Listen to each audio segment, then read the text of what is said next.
So since we brought the masters into our conversation, have you ever done the charts for some of these guys? You asked me that last time. I did. Yes. There's no birth dates for Jesus. I mean, these are beings that come in and out of form. But Yogananda there is.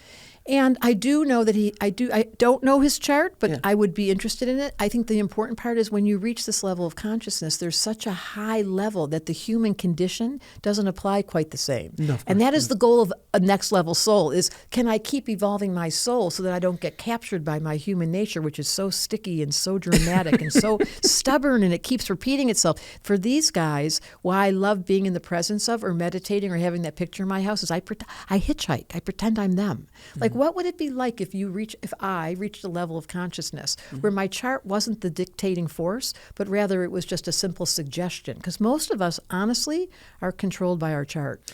That's really interesting. Let's dive into that for a second. So, as ascended masters, and for people who don't know what an ascended master is, Jesus, Buddha, Yogananda, Saint Germain, Dwakul, of course. All of these kind of they were saints essentially at a certain point, or masters, walking masters who tried to elevate humanity's consciousness. But I've never heard what you just said, so let's dive into that a little bit. Where once you reach a certain level of consciousness, the astrological chart does not have power over you anymore.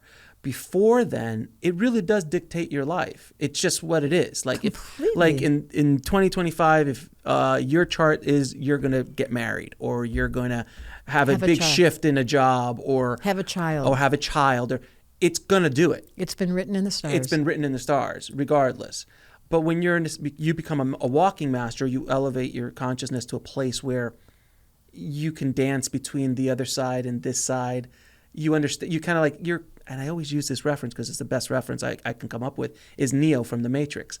You're able to play with the code. You're able to manipulate. You're able to manipulate your surroundings and everything. And that's what the masters did. Jesus obviously did that. Buddha did that. And Yogananda did that. So many of these masters did. But so when you elevate your consciousness to a certain level, the astrological chart has no power about you anymore? Yes. It's the gravity of the human condition. This is the first part of my book. The operating system of the human condition is built to get it wrong. What? Like, we're built to make mistakes in order to learn, and we're built to be hurt in order to open up our heart. And the woundings that happen are the exact source for us to wake up. That's not true if you're awakened.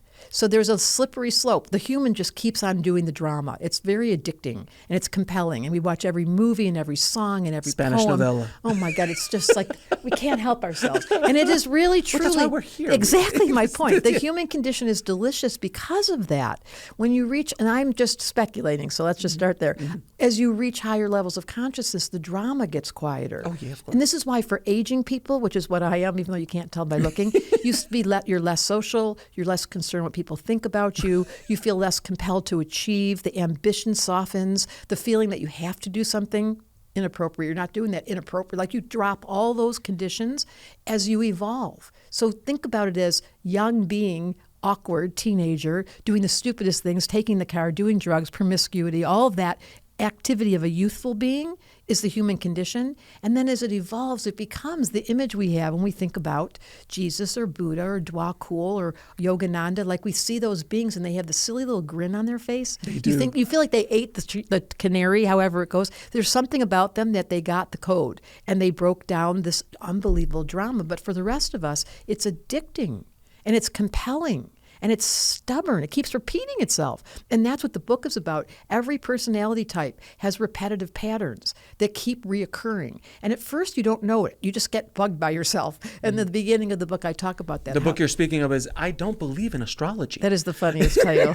A Therapist's Guide to Life-Changing Wisdom of the Stars. Yes. It's a great title. Thank you. It's a great catchy. title. But it's funny because the people that don't believe it aren't going to buy it. The people that do believe it say, I already believe it. But anyways, it did catch people's attention. It's all about, the first half of the book is the human condition and how the operating system has these really loud faults that we don't recognize. Like, we don't know how to forgive. It's taken me years. I'm not even sure I'm good at it yet. We don't know how to be able to deal with the heartbreak. As soon as the heartbreak happens, we turn into a shriveled up, contracted. We lose the job and everything's wrong. There's no big picture. And those great ones, they've seen so much. And this has all happened before, you guys. We think that we're the only ones in this movie that are actually going through a transition. Every one of us is. And we're so scared. And the collective is going, this doesn't seem right. Well, every time there's a transition in life, every time we move from one era, as we are, from the Aquarian age to the Piscean, backwards, Piscean age to the Aquarian, well, every time we make a transition, we're awkward. And we're uncomfortable. We're definitely that now. And that's what we're sitting in. And the discomfort is a direct result of the human condition not knowing how to trust. And what astrology does, the part I love the most, you just fall in love with trust because it's so accurate. There's not a chart that I've ever looked at that didn't come to me with like, of course he's a recluse. Of course he's shy. You can't tell by looking, but I got the secret code. All right, so what are you looking at there? It's the birth date, time, and place, an actual photograph of where the planets were at the moment of your birth. So all astrology is astronomy at its first level. It's pure science, and it's based on numbers. And people forget that. So it's not a random order where somebody made it up. It's actually based on where, and how did they know 4,000 years ago how to execute a chart and figure out where all the planets were? That's a lot of math. Now it's a button.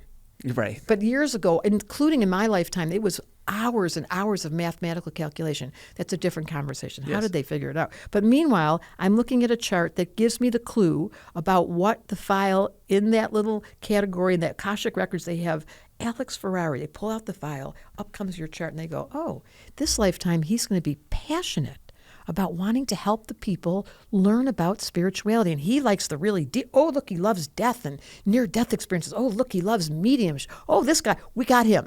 And then they told your friend to call you and say, would you please do a podcast? This was all written. And then you said yes. Now, the quick trick here is, how many of you are able to say yes when you get the invitation? Because I would imagine you resisted at first. To watch the full video, click on the link below. And don't forget to subscribe.